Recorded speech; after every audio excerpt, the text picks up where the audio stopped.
Tiga tersangka korupsi dana KPU SBB resmi dijebloskan ke penjara.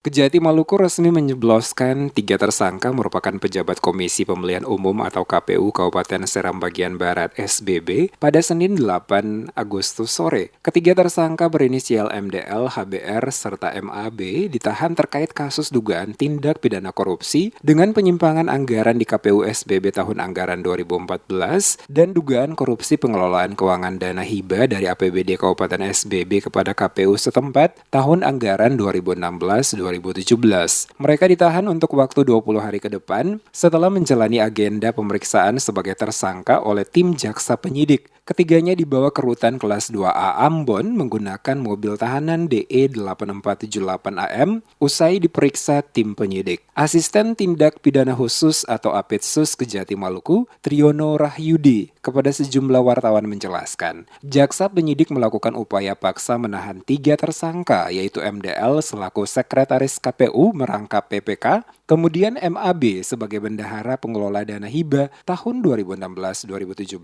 dan HBR yang juga selaku bendahara Pileg dan Pilpres 2014 di KPU SBB. Berdasarkan hasil perhitungan Inspektorat untuk perkara jilid 1 dan 2, total kerugian yang diketahui lebih dari 13 miliar rupiah. Kemudian yang kedua adalah dugaan tindak pidana korupsi dan penyimpangan pengelolaan keuangan dana hibah dari APBD Kabupaten SBB kepada KPU setempat tahun anggaran 2016-2017. Untuk tersangka MJ saat ini menjabat sebagai Sekretaris KPU Kabupaten SBB bertanggung jawab untuk kasus 2014 dan juga yang tahun 2016-2017 dengan nilai kerugian negara tahun 2014 9,6 miliar rupiah. Sedangkan kerugian keuangan negara untuk kasus dugaan korupsi tahun anggaran 2016-2017 sebesar 3,4 miliar rupiah sesuai penghitungan ahli dari Inspektorat. Tahun anggaran 2014. Dan untuk perkara satunya, yaitu untuk KPU jilid 2 adalah dugaan tindak pidana korupsi penyimpangan pengelolaan keuangan dana hibah dari APBD pada Komisi Kabupaten Seram Bagian Barat tahun anggaran 2016 dan 2017. Dari dua perkara ini ada tiga tersangka, yaitu saudara MJ, saudara B, dan saudara MB.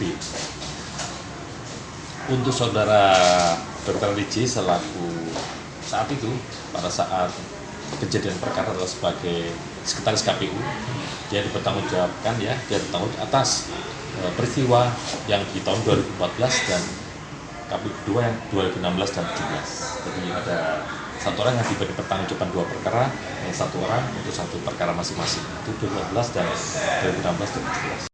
Para pelaku dijerat melanggar pasal 2 ayat 1 junto pasal 18 ayat 1, ayat 2, dan ayat 3 Undang-Undang nomor 31 junto pasal 55 ayat 1 ke 1 KUHP sebagai dakwaan primer. Sedangkan dakwaan subsidernya adalah pasal 3 junto pasal 18 junto pasal 9 Undang-Undang nomor 31 tahun 1999 junto pasal 55 ayat 1 ke 1 KUHP. Triyono menambahkan modus operasi yang digunakan para terdakwa berdasarkan penyelidikan alat bukti serta fakta-fakta yang ditemukan yaitu memanipulasi laporan penggunaan anggaran dan ada beberapa laporan pertanggungjawaban yang fiktif.